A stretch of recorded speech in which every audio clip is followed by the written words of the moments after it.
Então, a nossa disciplina, vou ficar com vocês aí umas 5 semanas. Glória a Deus. Amém. Vocês vão ter que me aturar isso. Como dizia a Zagal, vocês vão ter que me engolir. Nós vamos estudar sobre epístolas paulinas. Por que esse nome, epístolas paulinas?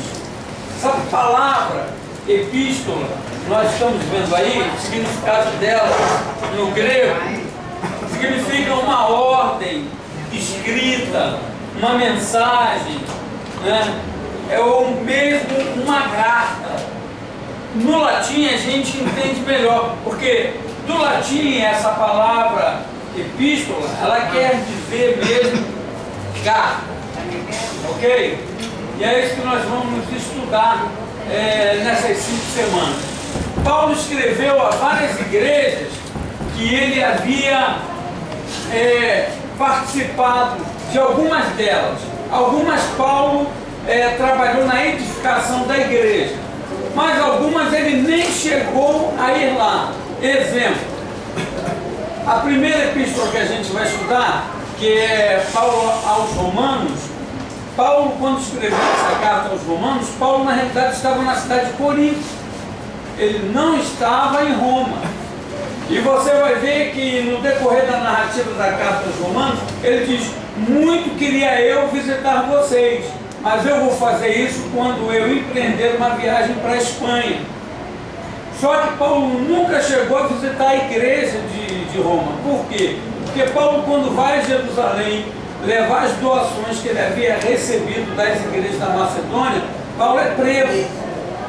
E ele é levado lá para Roma, onde ele fica encarcerado, e lá ele se reúne durante 2 anos com alguns irmãos, né? O governo de Roma autoriza que Paulo receba visita, que saia da prisão, vá visitar alguém, até que Nero assume lá o governo de Roma e Paulo é decapitado. Ok? Então, as epístolas paulinas, ou seja, que Paulo escreveu, que a tradição dos pais da igreja atestam a veracidade de sua escrita, são aos Romanos, 1 e 2 Coríntios, Gálatas, Efésios, Filipenses, Colossenses, 1 e 2 Tessalonicenses, 1 e 2 Timóteo e Tito, que são as cartas pastorais, e Filemão, que é uma carta que ele escreve de próprio punho, dando testemunho de Onésimo, que foi um servo de Filemão, que fez algum estrago na casa de Filemão, e ele é preso, e lá na cadeia Onésimo se converte ao Evangelho. E Paulo então faz uma carta para que Filemão receba Onésimo de novo, não agora somente como escravo ou como servo, mas que o receba como irmão em Cristo. Ok? Algumas pessoas atribuem a carta aos hebreus a Paulo, mas a dinâmica de escrita, as características de escrita de Paulo não condizem com o tipo de escrita, de palavras usadas, é completamente diferente. E a maioria dos pais da igreja, dos historiadores, atribuem a escrita de Hebreus a Apolo, okay? Que foi um cooperador de Paulo durante muito tempo.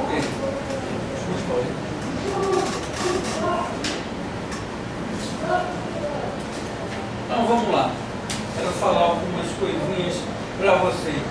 Então, os objetivos dessas disciplinas que nós vamos estudar é dar para você uma visão geral de todas as cartas, traçando o perfil histórico para vocês, cultural e teológico, né? E além de uma breve exegese dos textos que a gente vai estudar. Ok? E quais são os temas principais abordados de Paulo nessas cartas? Ela tem como o objetivo é fazer você distinguir as diferenças entre as cartas gerais e cartas pastorais. Isso aí vai ser fácil pelo próprio teor dessas cartas. Você vai poder analisar e compreender isso, né? Romanos trata muito sobre pecado e suas consequências e a necessidade do homem ser justificado pela fé em Cristo. Isso aí nós vamos estudar. Nós vamos estudar também sobre assuntos inerentes à igreja. A igreja mais problemática de toda a Bíblia, quem sabe qual é? Corinto. A igreja de Corinto era a igreja mais problemática, a ponto de ter lá um rapaz que tinha relações sexuais com a madrasta dele. E a igreja consentia, o cara continua lá dentro da igreja. Então Corinto tinha problema com idolatria, com coisas sacrificadas, com problema de casamento, problema de investimento, enfim. Corinto era uma igreja muito problemática e a gente vai estudar muito sobre Corinto. Então, nós vamos, Efésios, nós vamos estudar sobre batalha espiritual. A única carta de Paulo que abertamente ele fala sobre batalha espiritual, fala sobre a armadura de Deus. Vai ser muito bom. Então, todos esses objetivos aqui, analisar o contraste entre Paulo e Tiago acerca de fé, acerca de obras. Se você for para Tiago, Tiago vai falar muito de obras. Mas se você for para Paulo, Paulo vai falar muito de fé. Porque Tiago, sendo judeu, ele apontava mais para as obras do que pela fé. Bom, a liberdade cristã nós vamos estudar sobre os Gálatas, porque os Gálatas, eles tinham aprendido muito sobre a palavra, mas eles estavam se comportando ainda como bebês espirituais, como quem estivesse engatinhando, preso ainda aos rudimentos. E Paulo fala muito para eles sobre a liberdade cristã, ok? E depois nós vamos estudar muito sobre, quem gosta de escatologia aqui, amém? 1 e 2 Tessalonicenses fala muito acerca dos mortos, né? Acerca daqueles que já morreram, fala também sobre o anticristo, sobre o arrebatamento, e nós estudaremos algumas coisas disso. Okay? Vamos lá. Aqui já falamos sobre o significado, né? Carta, mensagem escrita, não assinada. É um texto escrito em forma de carta, mas ela se distingue. Por quê? Porque nessa carta ela funciona como um tratado teológico. Por quê? Paulo expressa opinião, ele manifesta desejos, ele discute, né? São coisas que vão além da perspectiva pessoal, de interesse pessoal, daquilo de um fato isolado. Paulo entra numa discussão teológica que abrange toda a igreja, toda a cultura do lugar, ok?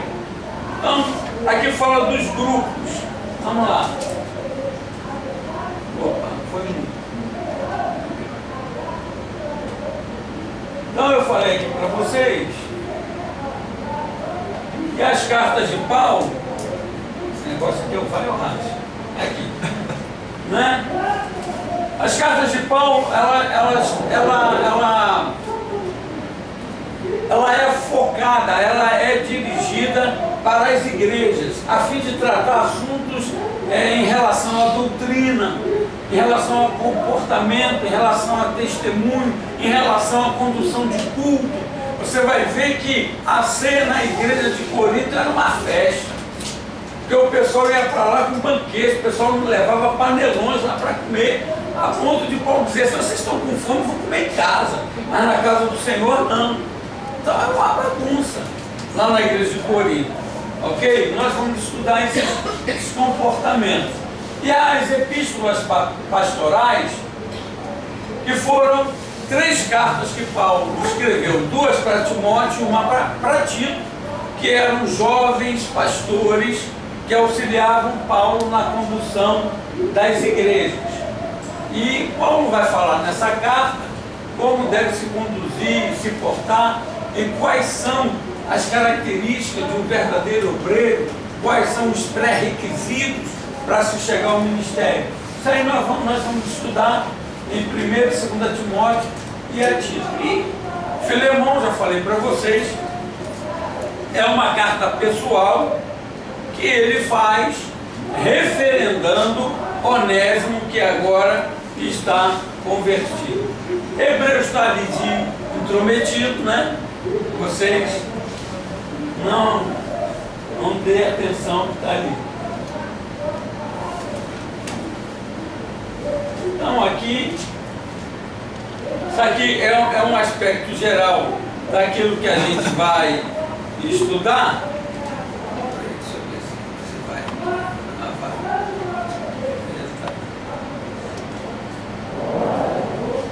Então vamos lá. Romanos.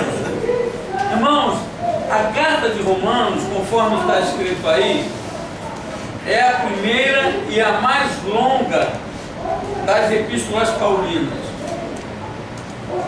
O livro de Romanos é considerado por todos os teólogos, todos os estudantes da Bíblia, como o maior tratado teológico que se tem conhecimento do Novo Testamento. Por quê?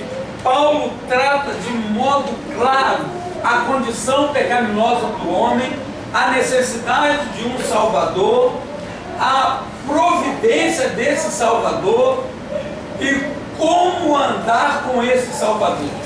Ou seja, Romanos não deixa dúvida, você tem princípio, meio e fim de uma vida transformada para com Deus. Fala desde a necessidade do homem até o pleno, digamos assim, o pleno conhecimento de Deus e andar dentro desse conhecimento. Ok? Isso aí está descrito em Romanos, nós vamos dar uma estudada hoje.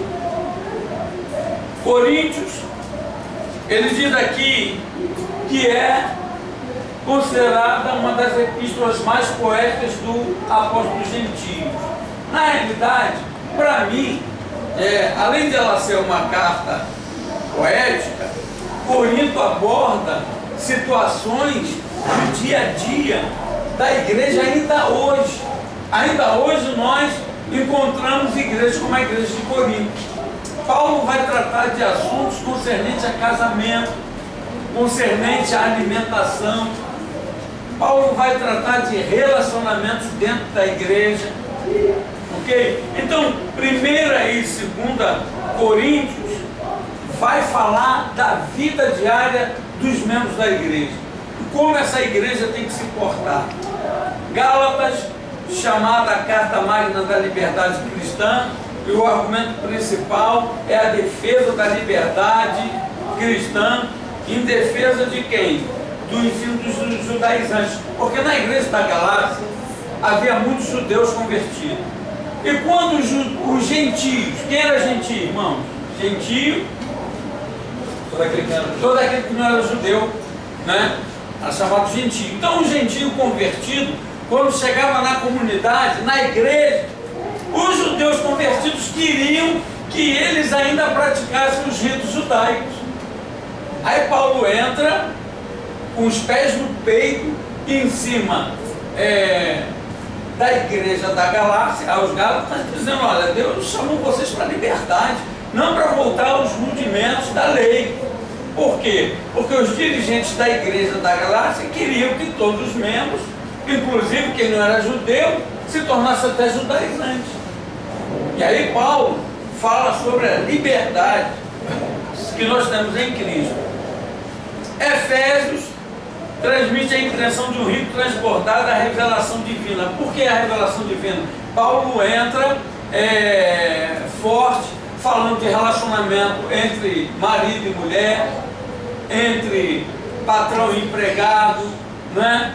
Paulo fala de guerra espiritual, Paulo fala da unidade do corpo, Paulo vai falar dos 5 ministérios que a igreja tem que desenvolver. Efésios é uma epístola muito rica, muito rica. Depois nós vamos para Filipenses, que é também chamada epístola da prisão, porque foi escrito enquanto ele estava preso. Filipenses aborda algo poderoso. Filipenses aborda uma vida de alegria, mostra o quanto o crente, mesmo passando por lutas e adversidades, ele tem que ser alegre em todo o tempo, né? Não é lá que diz: aprendi a viver contente em toda e qualquer situação, né? Foi lá em Filipenses. Depois vem Colossenses. A igreja lá de Colossos estava sendo invadida por falsos ensinamentos. Havia falsos mestres introduzidos querendo trazer uma doutrina diferente. E aí Paulo entra rechaçando todos os falsos mestres que queriam envolver o paganismo dentro da igreja, trazer ensinos de falsos deuses, ok? E depois, 1ª e 2ª Tessalonicenses, que fala sobre o dia do Senhor, fala da situação dos mortos em Cristo Jesus, fala da ressurreição e fala do aparecimento do anticristo, arrebatamento da igreja. É uma carta muito tremenda, muito maravilhosa, nós vamos gostar muito. E depois vem as cartas ou epístolas pastorais, que está lá em 1 Timóteo, lá na região da Palestina. Então os pastores, os líderes, estavam pedindo coletas de ofertas para sustentar o povo que estava passando por uma grande fome lá em Jerusalém. Paulo então está em Corinto para levar a oferta, tanto é que na 2ª carta de Corinto, no capítulo 9, Paulo fala aquela célebre mensagem sobre a oferta, né, que é a semeadura e a colheita, né, 2 Coríntios 9, a partir do verso 6. Agora, qual é o propósito da carta de Paulo aos romanos?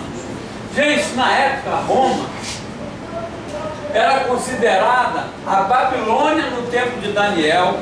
Roma era considerada o Egito no tempo de José.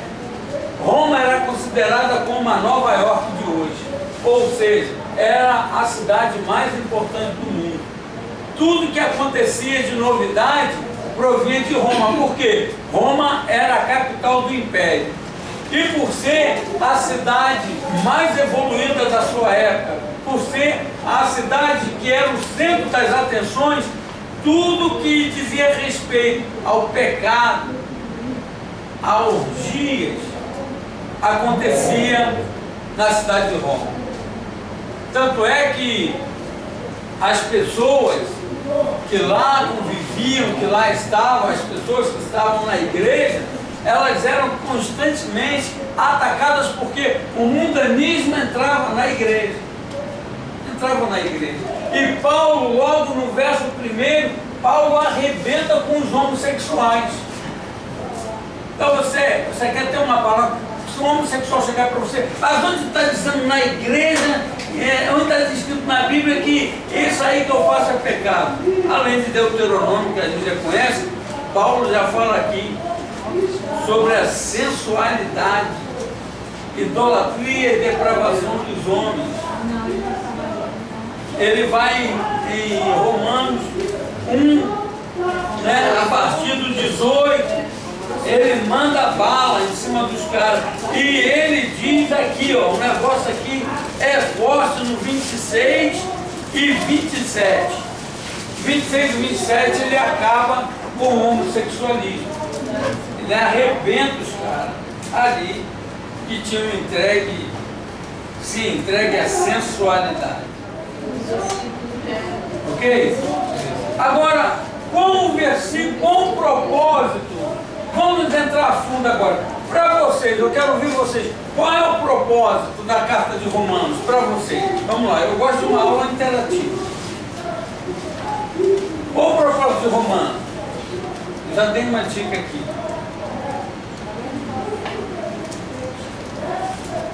Aumentar a fé, o que mais? Além de aumentar a fé, fazer o que com os crentes lá? Se posicionar, o que mais? Encorajar seria também um propósito. O que mais? Edificar a igreja. Ok. Agora, principal objetivo de Paulo era proclamar na igreja de Roma de que a fé salvadora somente através de Jesus Cristo. Jesus Cristo. É porque se nós analisarmos a história de Roma, alguém aqui conhece ou sabe como Roma, a igreja de Roma foi fundada? Alguém que sabe? Alguém que sabe quem fundou a igreja de Roma? Fala, gente, sem medo. Constantino? Não. Constantino foi um imperador que ele interveio, ele colocou o Estado dentro da igreja. Pedro. Não, vamos lá, gente. Como Paulo escreve para uma igreja que ele nunca tinha estado? E nessa época Pedro também estava em Jerusalém. Pedro não tinha sido mandado para Roma. Como é que apareceu essa igreja? Atos capítulo 2. O que acontece em Atos capítulo 2? A Bíblia diz que em Jerusalém estavam gente de todas as cidades debaixo dos céus. Era a festa do Pentecostes. Então lá estavam cheios de judeus, cheios de gente. E diz a Bíblia o quê? Que quando desceu o Espírito Santo foi aquela alegria toda. Quem foi que pregou naquele dia? Pedro. Pedro. Quantas almas ele ganhou? 3.000. E ele ganhou pessoas de tudo quanto era cidade. Então, muitos dos que se converteram na pregação de Pedro eram romanos. E eles voltam para Roma com aquela mensagem, com o coração ardendo, né, cheio do Espírito Santo, porque a Bíblia diz que assim que se converteram, eles foram o quê? Batizados. Então, eles fundam a igreja lá em Roma. Então, Paulo está escrevendo por uma igreja que ele nunca tinha colocado o pé. Então, na intenção de quê? De edificar. Tanto é que ele tem conhecimento do estado pecaminoso da cidade, mas em nenhum momento ele fala sobre a situação interna da igreja. O que ele traz, a palavra que ele traz é para a comunidade cristã local, é de que a salvação não é pelos feitos próprios, por obras próprias, não é por nenhum outro sacrifício não, ele fala de uma coisa: todos pecaram e destituídos estão da glória de Deus. E lá no capítulo 1, verso 16, ele diz: pois eu não me envergonho do Evangelho de Cristo, pois é o poder de Deus para a salvação de todo aquele que nele crê. Então vejam, o propósito é proclamar a glória do Senhor Jesus Cristo através do ensino da doutrina, assim como edificar e encorajar os crentes. O negócio aqui falhou mesmo. Ok?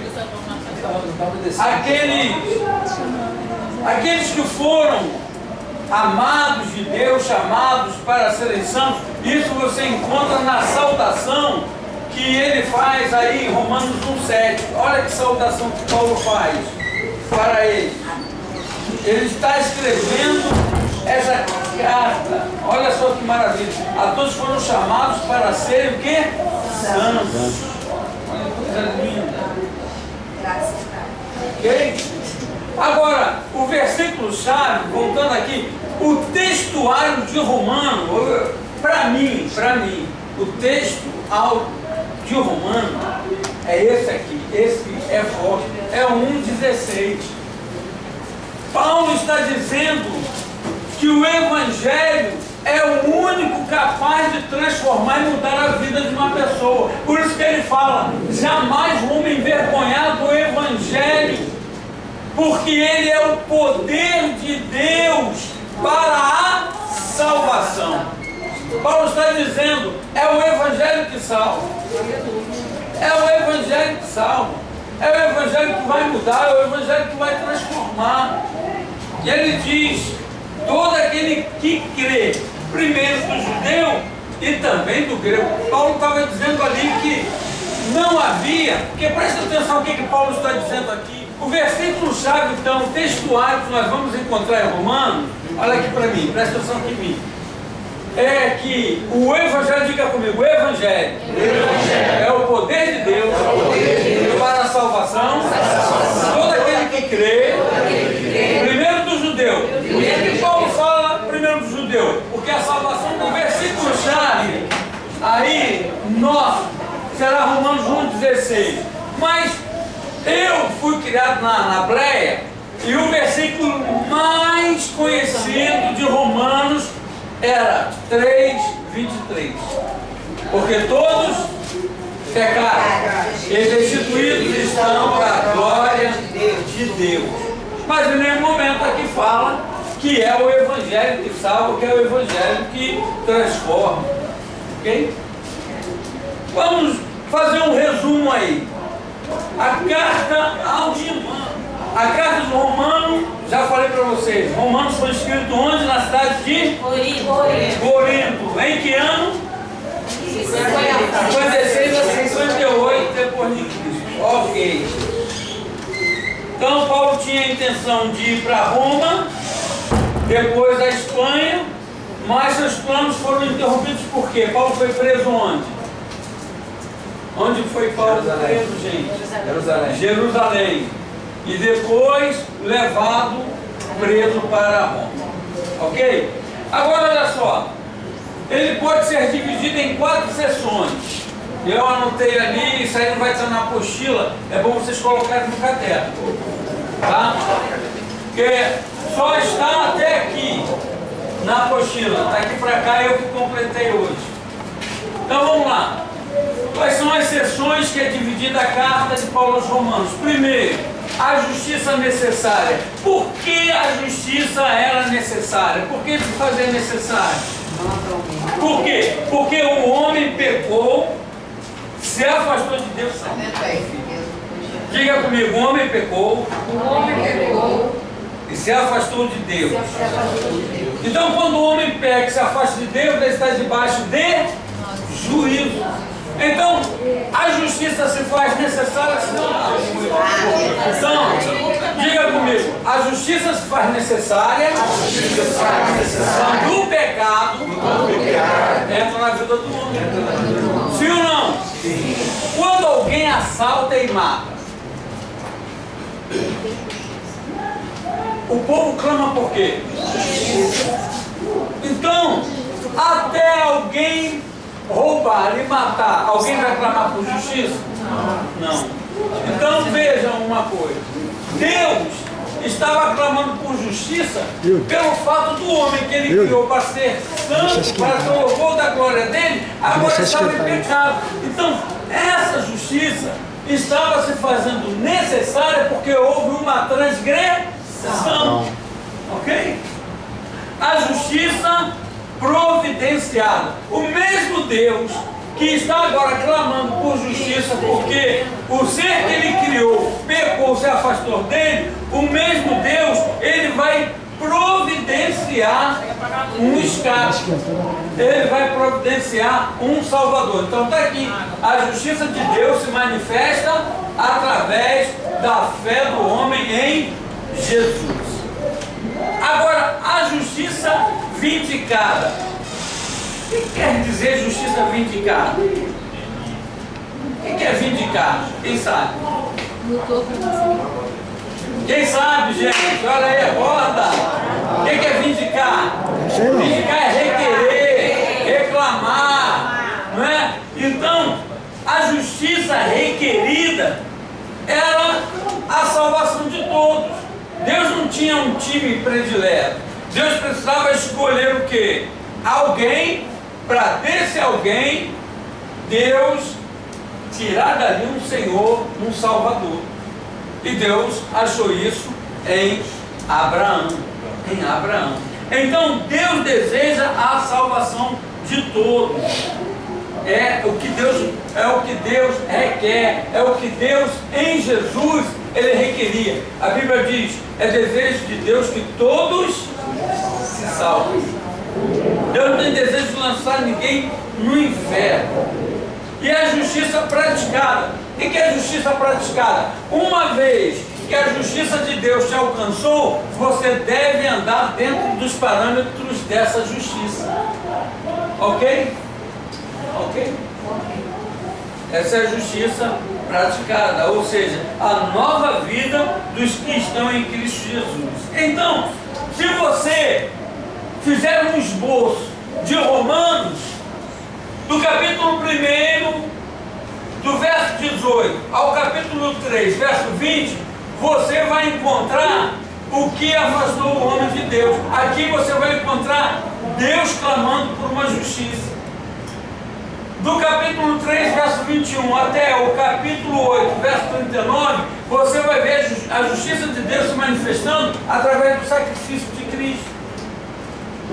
Do capítulo 9, verso 1 ao capítulo 11, verso 36, você vai ver Deus ofertando, convidando, chamando os homens ao arrependimento. Ele quer a salvação de todos. E a justiça praticada você vai achar do capítulo 12, verso 1 até o capítulo 15, verso 13. Ok? Dúvidas até aí? Não? Então vamos lá. Já falamos muita coisa aqui. Tema central, alguma dúvida de que é a justificação pela fé? Tem alguma dúvida de que o Romanos leva para isso? Ok? O homem só será justificado diante de Deus através da sua fé em Jesus Cristo. Então, Paulo ali, ó, guiado pelo Espírito Santo, isso tudo está na apostila, tá? Ninguém precisa escrever não. Isso está na apostila que vocês vão receber. O tema central, então, a justificação pela fé. Paulo diz, ele entra de sola no capítulo 1, ele vai falando dos pecados. Mas quando ele chega no verso 16, ele fala desse evangelho salvador, ele fala desse evangelho que transforma. Tem até medo de mexer aqui. Vamos lá.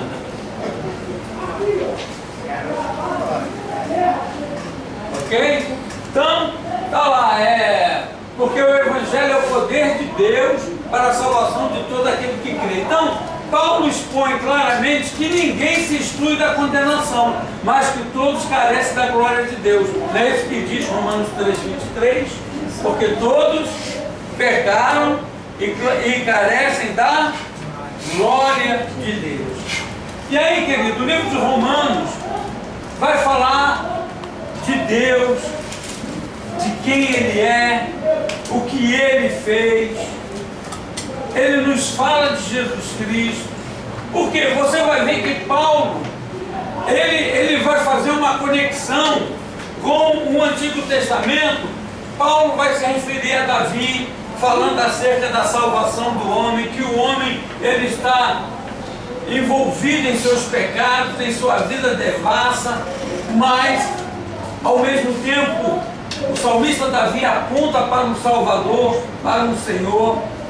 Então Paulo, ele cita várias passagens do Antigo Testamento. Daqui, bem-aventurado aqueles cujas iniquidades são perdoados e cujos pecados são cobertos. Bem-aventurado o homem a quem o Senhor jamais imputará pecado. Aí Paulo vai falar do velho Adão. Quem é o velho Adão? Né? O primeiro Adão, Adão. E o segundo Adão? Jesus Cristo. Ok? Aí Paulo Paulo também, ele vai falar a trajetória de Deus para buscar dentro do povo alguém que acredite nele. E Deus encontra quem? Abraão. Então Paulo, ele vai narrar a história da nação de Israel desde Abraão. Paulo vai falar dos patriarcas, Paulo vai falar de como nasceu o povo e como este povo, ele negligenciou, ele desprezou a visitação do Messias e Deus escolheu então os gentios para que fossem trazidos ou tragos à salvação. Ok? A Bíblia diz que nós fomos enxertados na videira verdadeira. E glória a Deus porque os judeus rejeitaram a Jesus, porque se eles recebem a Jesus, nós ficaremos de fora, né? Então, vamos ver a aplicação prática de Romano. Alguma dúvida até aí? Deu para ver direitinho o tema central, a justificação pela fé? Alguém tem alguma dúvida? Não? Tem certeza? Vou fazer pergunta no final da aula. Que hora a nossa aula termina? 10 pontos. Dá para a gente terminar. Então veja. Por isso que quando alguém vai falar de Jesus ou falar do plano da salvação, é muito importante você fazer uma conexão daquilo que está no novo com aquilo que está no velho. Porque na realidade o Velho Testamento, ele é o Velho Testamento aponta para o Novo. E o Novo, você vai ver que traz muitas coisas do Velho.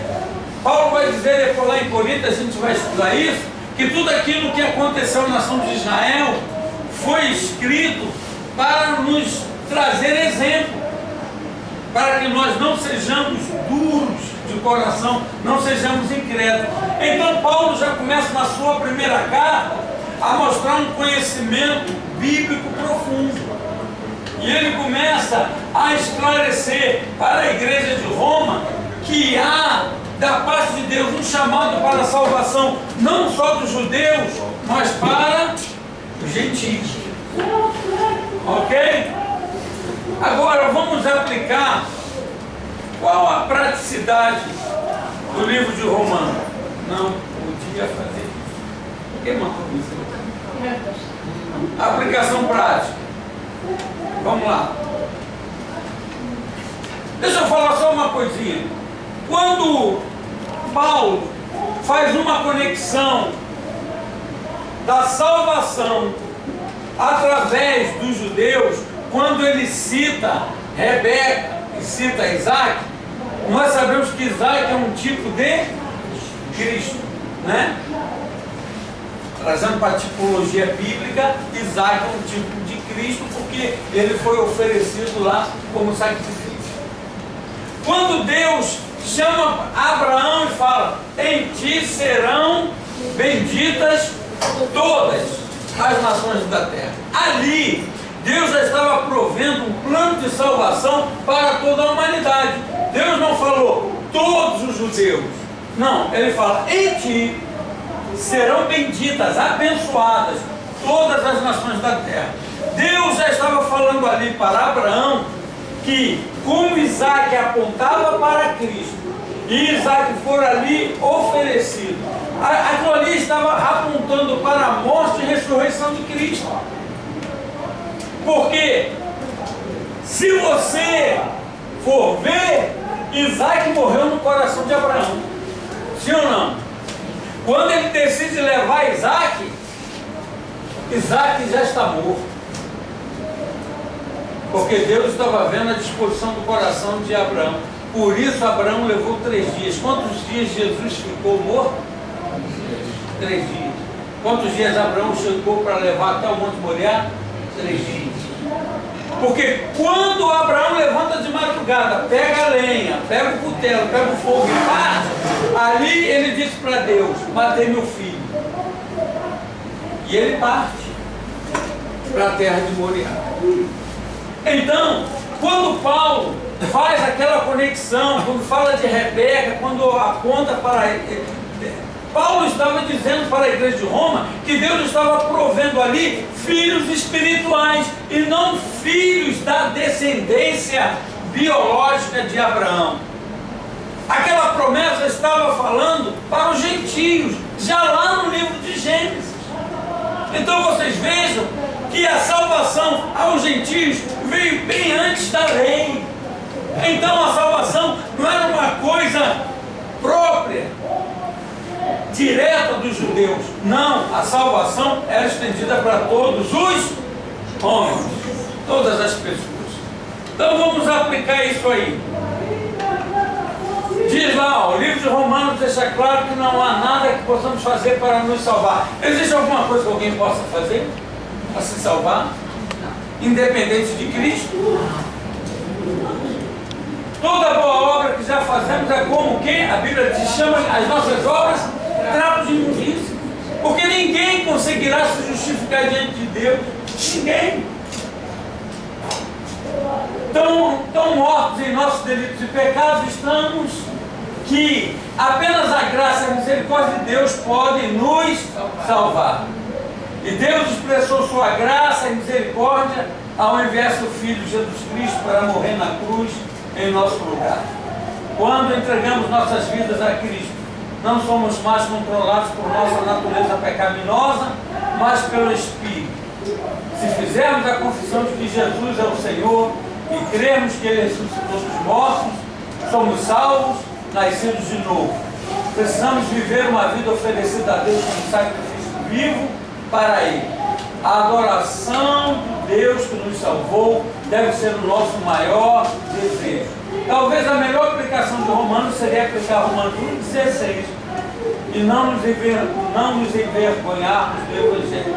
Em vez disso, vamos todos ser fiéis e proclamá-lo. Note que a aplicação prática que Paulo está falando aí, está falando de nós, nascidos de novo, termos uma vida transformada. Isso leva-nos para Romanos 12, não é? Os demais irmãos, rogo-vos, não é? Pela compaixão, isso aí. Renovação da mente, corpo oferecido, não é? Em culto agradável a Deus, do nosso culto racional. Então, veja, Romanos, ele dá o início, diga início, meio e fim, de uma vida na qual Deus estabeleceu um princípio de salvação através da sua graça, mediante a nossa fé em Jesus Cristo, ao recebê-lo como Senhor e Salvador. Posso ouvir amém? Amém. Então, nós sabemos, porque quando nós vamos pregar para alguém, alguém chega para eles e fala, mas eu sou tão bom, eu não faço mal a ninguém, eu abro a minha casa, eu ajudo as pessoas. É isso, eu não faço mal a ninguém, você não pode ser salvo. Então você já usa Romanos assim na bênção. Queridos, olha, toda a obra que nós fazemos para Deus é como trapo, não serve para nada. Porque se não fosse Jesus, se não fosse Jesus morrer, nós estávamos todos perdidos. Não é? Agora, vamos para cá, para a gente terminar. Ah, sim, outra coisa que eu queria falar com vocês, eu até anotei, eu fiz algumas anotações aqui. A melhor coisa para eu e você, nós estudarmos, e eu creio que esse livro deveria ser um livro que todo novo crente, novo convertido deveria estudar, irmãos, é Romanos capítulo 5 até o capítulo 9, ou seja, termina no 8, ok?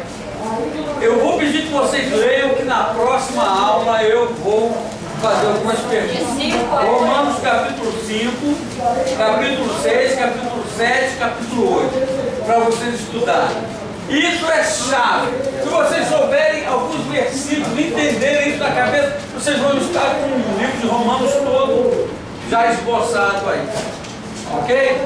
Vamos descer aqui. Não pula. Deixa eu ver se é isso mesmo. Aí tem uma carta aí, ó, Paulo, né?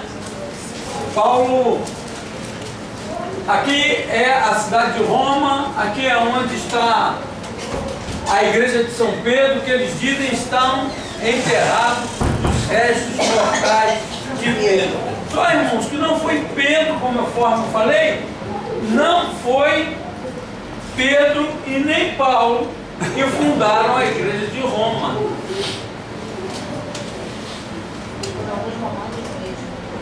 Foram crentes romanos. Então vamos lá, para ver alguma coisinha aqui.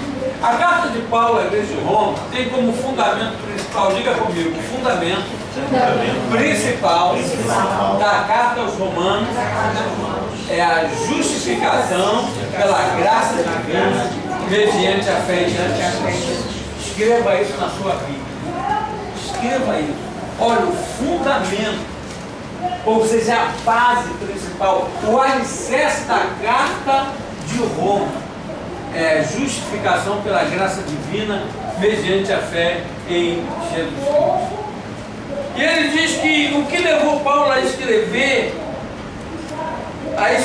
para aquela igreja que não fundara e sequer jamais houvesse visitado, muito embora a tradição que é mantida até hoje pela Igreja Católica é que a Igreja Romana foi fundada por Pedro e Paulo, isso aí não aconteceu. O que levou Paulo a escrever a carta?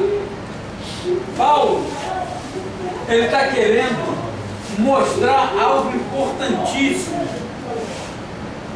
porque esta carta ela tem um caráter apologético e exortativo sobre muitos assuntos polêmicos, algumas coisas que a sociedade de Roma na época não estavam dentro dos padrões doutrinários de Jerusalém. Ou seja, Roma vivia uma realidade doutrinária, Jerusalém vivia outra. Eram situações opostas. E aí, Paulo traz um conteúdo doutrinário. Ele condena a idolatria, ele condena a sensualidade. Está escrito aqui. Paulo expressa uma verdade na carta aos Romanos: não importa as suas condições, você precisa de Deus. Por que isso? Na igreja de Roma, a maioria dos crentes lá eram judeus convertidos. Poucos eram gentios, a maioria esmagadora, tanto é que eu falei para vocês que a origem da igreja de Roma foram dos judeus que estiveram lá no dia de Pentecostes e se converteram lá. E eles vêm então e fundam uma comunidade dentro dos princípios cristãos. Então eles não têm ainda uma base doutrinária. E aí Paulo, ele chega falando, condenando a idolatria. Está aqui, ó, no primeiro capítulo da Epístola aos Romanos, Paulo faz uma condenação à idolatria, que pode ser contemporaneamente utilizada como um combate às teorias evolucionistas. Por que isso? Porque Roma era o centro do mundo, era a capital do mundo. Tudo que acontecia, todas as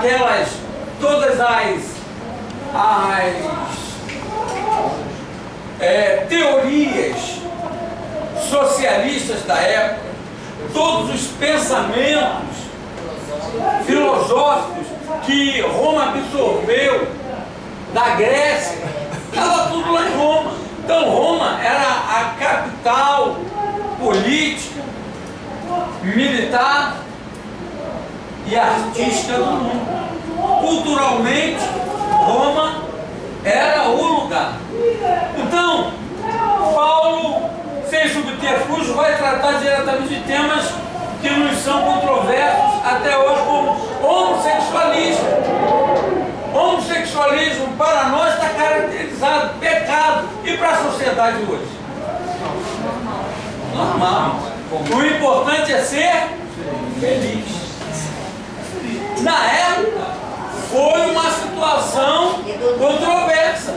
Por quê? Para Paulo falar sobre o homossexualismo, é porque na igreja de Roma haviam pessoas assim, que aceitavam isso por naturalidade. Vamos lá. O pecado da omissão, o pecado da desigualdade, falsos profetas. Enfim, apesar do apóstolo não ser familiarizado com os crentes de Roma, Paulo demonstra o que? Objetividade. Objetivo ao exortá-lo sobre assuntos polêmicos. Paulo, na realidade, tudo que se passava em Roma corria o mundo, sim ou não? Porque tudo que acontece nas maiores capitais chega para nós.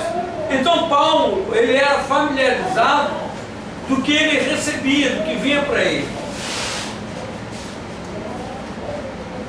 Mas Paulo, ele arrebenta, ele manda palavras de exortação, ele fala claramente: pecado é pecado.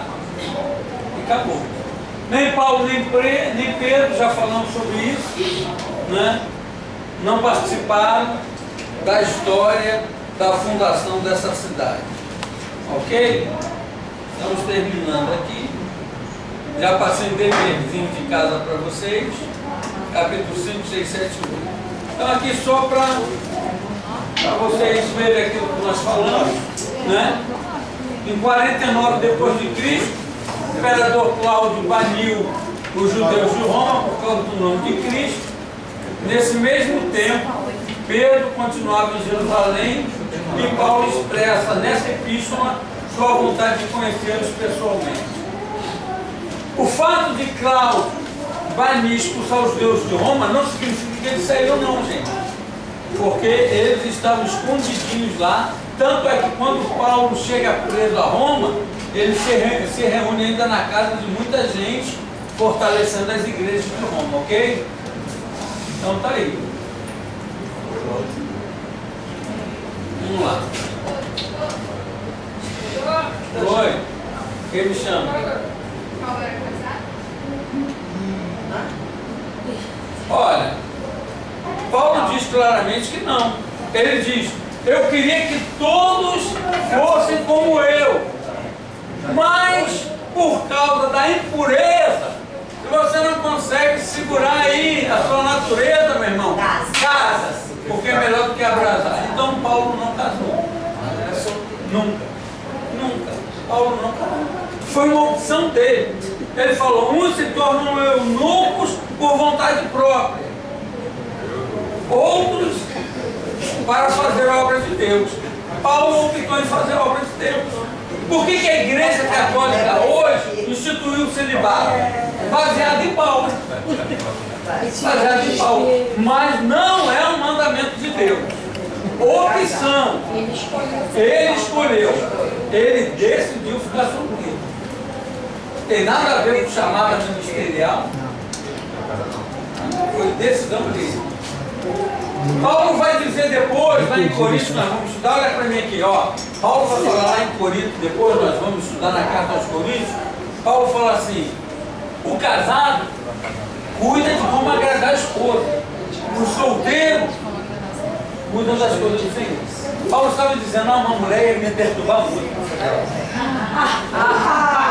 Prefiro fazer essa opção dele, né? Vamos lá, para a gente concluir. Esse é o auxiliador. Então, ó.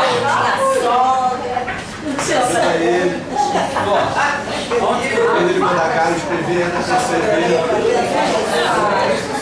olha só, Paulo condena diretamente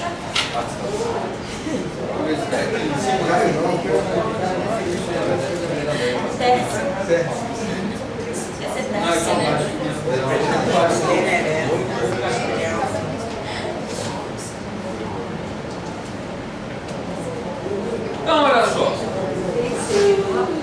considerando, vamos ver aqui, isso aqui é importante aqui, ó. Isso aqui foi o que eu já falei para vocês, tá? Celebração da festa da Páscoa, Pentecostes, né? os judeus, né, que estavam visitando lá Jerusalém, eles participam do Pentecostes e eles levam o mesmo espírito que originou a igreja primitiva, eles levam para lá, tá?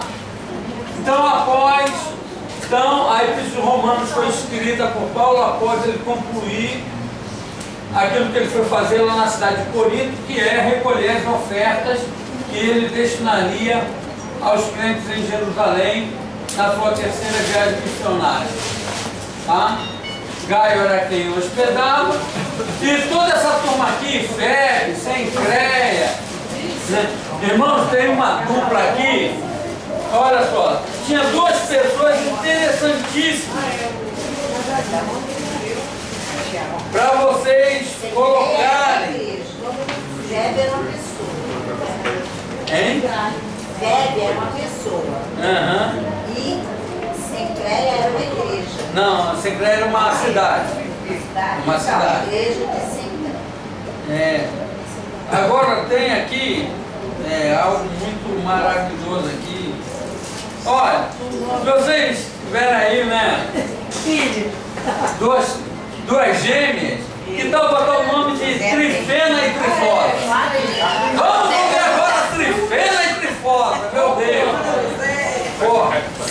Mas aqui está o nome das pessoas que eram colaboradoras de Paulo, ok? Que estavam lá. E olha, irmãos, Romanos considerava a carta em que Paulo o chama de evangelho. Está aqui escrito aqui, Romanos é considerada como o evangelho segundo Paulo. Paulo vê os 4 evangelhos, Mateus, Marcos, Lucas e João, como ele descreve aqui em Romanos.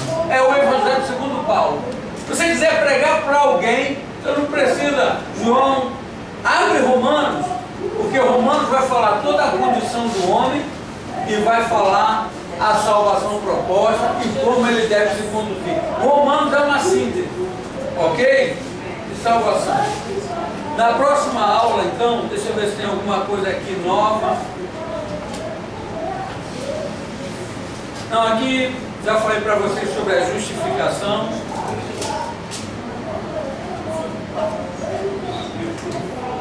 Tá? Então vamos lá, olha. Por que Romanos é considerada o Evangelho segundo Paulo? Primeiro, excelência com que os assuntos ligados ao plano da salvação são abordados por Paulo, né? Por desconhecer a maioria dos crentes de Roma, esta se torna a mais formal das epístolas descritas pelo apóstolo. Ele não conhecia ninguém lá, então era uma coisa bem formal. Na abertura da carta, Paulo, em sua saudação, frisa a esperança de estar em breve pessoalmente com eles. Ele fala do desejo de visitá-los. Paulo faz um retrato minucioso da necessidade de justificação do homem, descreve o estado pecaminoso do mundo não crente, fala sobre a justiça própria dos judeus, que eles queriam se declarar mais justos do que os gentios, devido à sua genealogia, devido à sua descendência, devido às promessas feitas a Abraão. Mas aí Paulo procura convencer de que todos estão debaixo de pecado contra a sua humanidade. E aí Paulo apresenta o remédio para a condição decaída do homem, qual? A justificação concedida por Deus aos homens, apresentando a morte de Cristo como expiação pelos nossos pecados. Amém ou não amém? Amém. Firme. Firme. Próxima aula, nós vamos entrar em 1 Coríntios. E se der, vou pegar um pouco da segunda, porque agora já deu para mexer nesse trem aqui.